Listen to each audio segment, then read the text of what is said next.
Baik, selamat datang, selamat bergabung kembali. Pada kesempatan kali ini kita akan membahas tentang linked list atau jika diterjemahkan ke dalam bahasa adalah senarai berantai. Oke, kali ini kita akan beberapa poin yang mungkin akan kita bahas ya.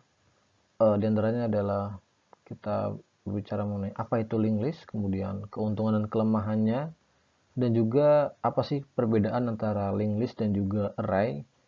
Dan di akhir nanti kita akan berbicara mengenai tipe-tipe dari linked list. Oke, ya. Linked list atau senarai berkait ya, atau senarai berantai bisa diartikan sebagai salah satu bentuk struktur data yang berisi kumpulan data yang tersusun secara sekuensial, saling bersambungan, saling berurutan, dan juga dinamisnya.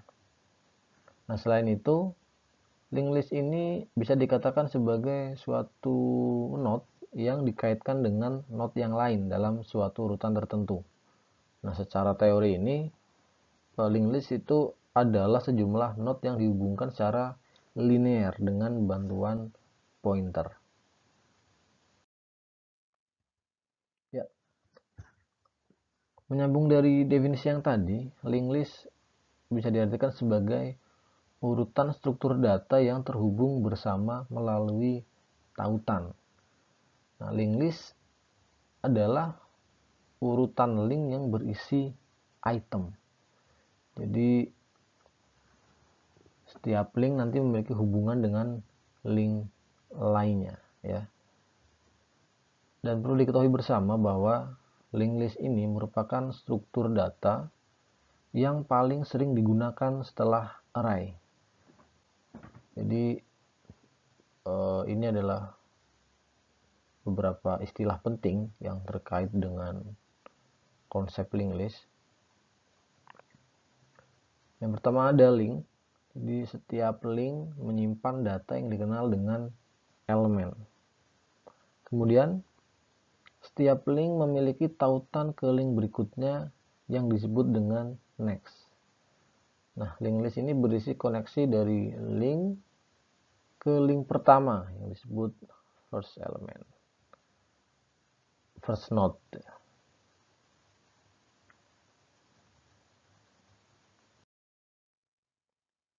Ya, ini adalah ilustrasi dari linked list di mana berisi elemen link yang disebut dengan first. Kemudian setiap link berisi kolom data dan kolom tautan yang disebut dengan next. Nah, link ini nanti akan terhubung dengan link berikutnya melalui tautan next ya. Kalau di situ bisa dilihat digambarkan dalam bentuk anak panah yang menghubungkan antara node satu dengan node yang lainnya. Nah, di bagian akhir ya, link terakhir ini bisa dilihat berisi nilai 0 ya, mengandung nilai 0. Ini menandakan bahwa bagian ini, node ini adalah sebagai bagian akhir dari list yang ada.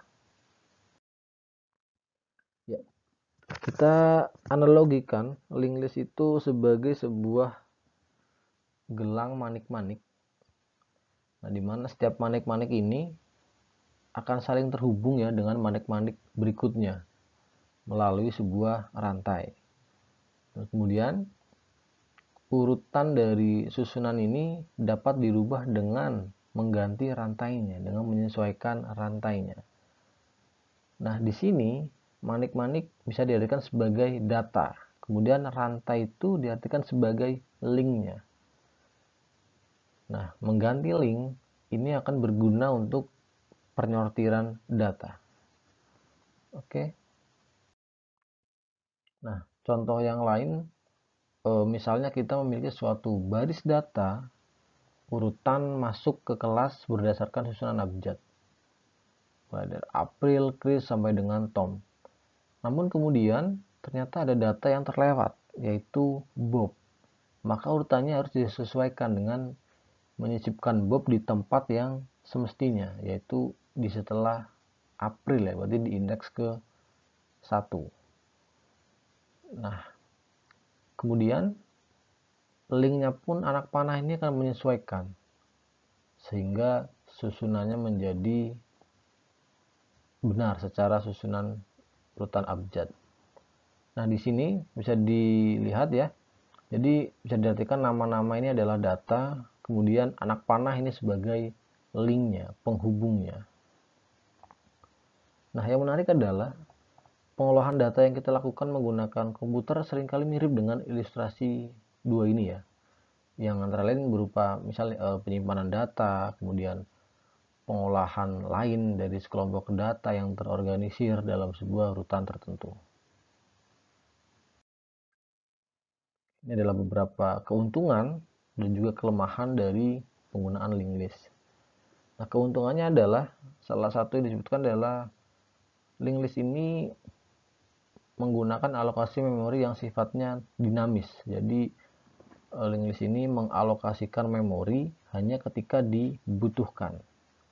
Selain itu, operasi insert ataupun delete ini sangat mudah diimplementasikan karena dalam penggunaannya hanya perlu mengubah pointernya saja. Kemudian untuk kelemahannya dibutuhkan memori tambahan untuk penyimpanan ya. Jadi pointer membutuhkan alokasi memori tambahan guna melakukan penyimpanan data. Dan kemudian kelemahan lainnya adalah elemen data tidak bisa diakses secara random. Jadi harus satu persatu berurutan, sehingga menjadikannya sulit untuk mencari elemen tertentu. Ya, linked list dan array ya. Jadi keduanya ini bisa dibilang adalah sama-sama digunakan ya untuk menyimpan data linear dengan tipe yang sejenis. Nah, namun array itu mengkonsumsi memori yang berdekatan pada saat compile ya. Jadi contohnya pada saat deklarasi array. Nah, sementara linked list memori itu ditetapkan ketika ada penambahan data, ketika data ditambahkan. Yang berarti memori ditetapkan pada saat runtime.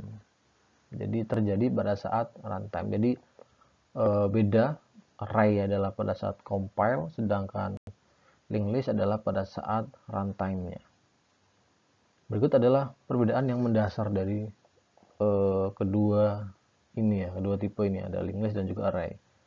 Nah, perbedaan yang lain adalah bahwa linked list seperti disebutkan di awal, linked list bergantung pada penggunaan pointer sehingga menjadikannya dinamis. Jadi alokasi memori sifatnya dinamis karena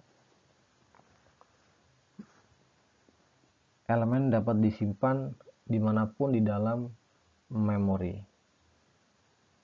Dan kemudian linked list ini support untuk proses sequential access ya. Jadi aksesnya secara berurutan. Sedangkan array ini mendukung akses random untuk pencarian data. Selain itu,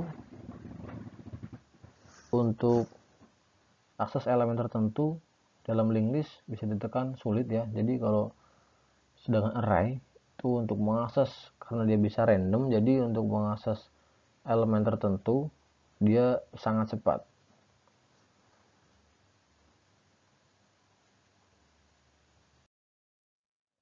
Ini adalah ilustrasi dari array dan juga linked list. Selanjutnya kita akan membahas sedikit tentang tipe-tipe linked list itu sendiri. Apa saja? Terdapat 3 tipe linked list. Yang pertama adalah single, yang kemudian double, dan yang ketiga adalah circular. Yang single ini mempunyai karakteristik navigasi forward, hanya berlaku maju. Kemudian untuk double dia bisa berbalik ya, berbalik arah juga. Jadi selain forward dia juga bisa ke backward. Kemudian untuk yang circular, jadi di tipe yang ketiga ini item terakhir itu mengandung ya, berisi link yang menuju elemen pertama sebagai node selanjutnya. Jadi mereka membentuk sebuah lingkaran, terhubung ya, menjadi sebuah lingkaran. Nah, ini untuk single linked list ini jadi berisi node yang memiliki data serta alamat yang akan mengarahkan ke node berikutnya. Jadi bisa dilihat di ilustrasi gambar di bawah. Ada data dan juga next yang berisi alamat untuk menuju ke node berikutnya. Nah, operasi yang bisa dilakukan adalah insertion dan juga deletion ya, penghapusan data. Untuk tipe yang kedua, tipe double linked list, ini sedikit berbeda dengan tipe yang sebelumnya, di mana setiap node berisi data dan dua alamat ya. Satu itu untuk menuju node sebelumnya, kemudian satu lagi untuk menuju ke node yang berikutnya. Jadi akan saling terhubung antara previous dan next.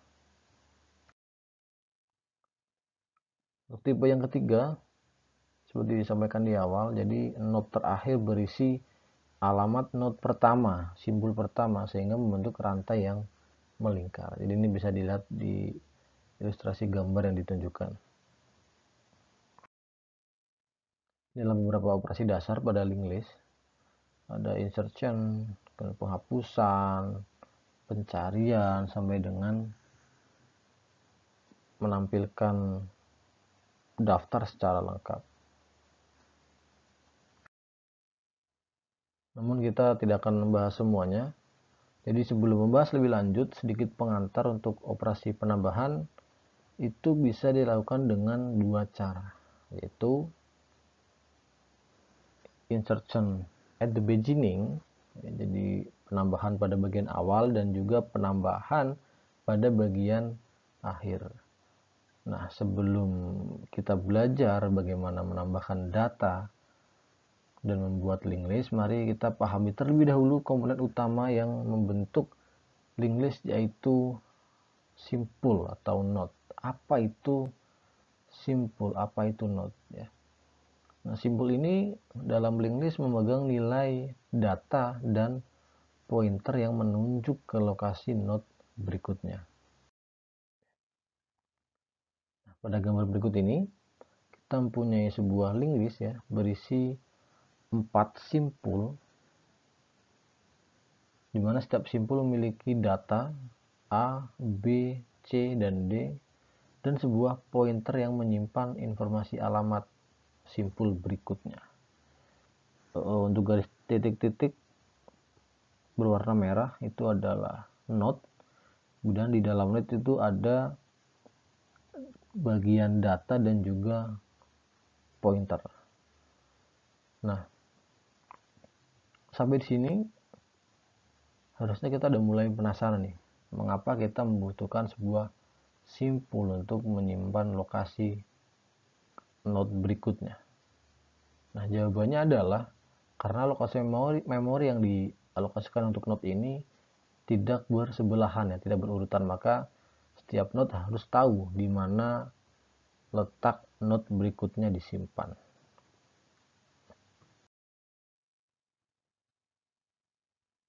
Ya, memasuki bahasan tentang single list, single linked list ya. Kita akan membahas sedikit tentang operasi penambahan pada bagian awal. Ya, menambahkan elemen baru ke dalam single list di bagian awal caranya cukup sederhana. Kita hanya perlu melakukan beberapa penyesuaian pada link di node-nya. Yang pertama, kita akan mengkosongkan ruang tertentu untuk node baru dan menyimpan data ke dalam bagian data ya, yang tadi ada di node ya. Nah, ini adalah beberapa code yang bisa digunakan untuk mendefinisikannya. Kemudian yang kedua adalah membuat linknya untuk menuju ke node pertama. Dan terakhir adalah kita perlu membuat node baru sebagai node yang pertama. Untuk lebih jelasnya, ini adalah algoritmanya. Dilanjutkan dengan ilustrasi penambahan not pada bagian awal.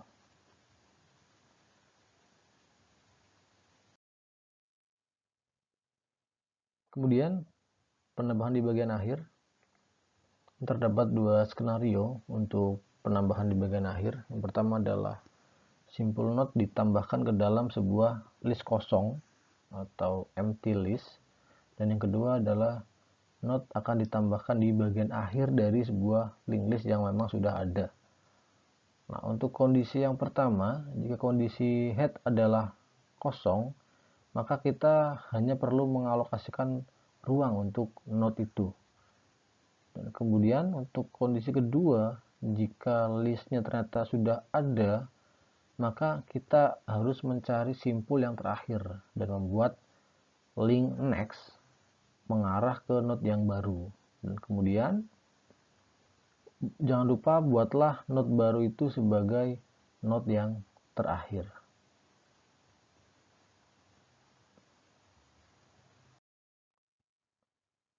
Nah, selanjutnya kita akan membahas tentang double linked list, di mana ini merupakan tipe yang kompleks di mana memiliki pointer untuk menuju ke sebelumnya dan juga ke selanjutnya.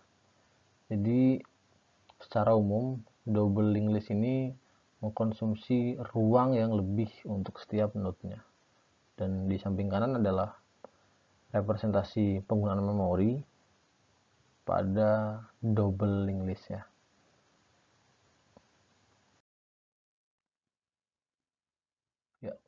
Untuk penambahan pada bagian awal, ini adalah beberapa algoritma yang bisa dilihat di samping kiri.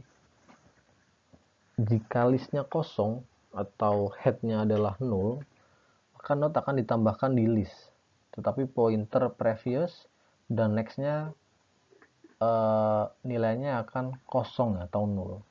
Nah, kemudian head akan diarahkan ke node yang baru ditambahkan tersebut.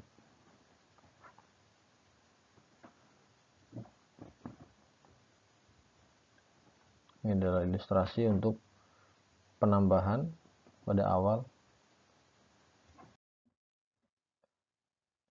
Ini juga untuk memudahkan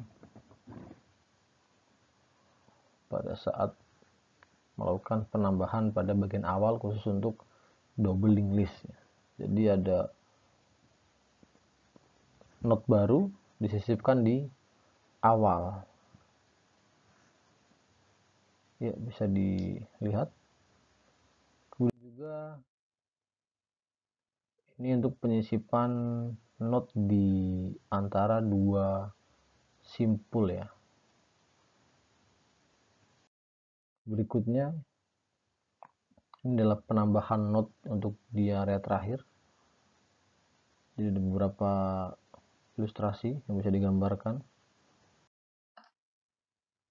Kemudian ini untuk penghapusannya. Jadi kita merubah ya, jika kita ingin menghapus Y, misal contohnya di sini, kita harus menghapus juga koneksi di antara X kemudian Y dan juga antara Y dan Z ya. Jadi dan kemudian koneksi akan hilang dan kemudian kita membuat koneksi baru yang menghubungkan antara X dan Z. Ya, untuk tipe sirkular ini, untuk implementasinya sangat mudah dan hampir mirip dengan single linked list. Yang membedakan adalah di mana di sirkular ini simpul terakhir akan mempunyai link alamat yang ditujukan ke head dari list yang ada.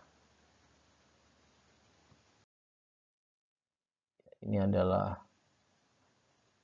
ilustrasi yang diberikan, bisa dilihat.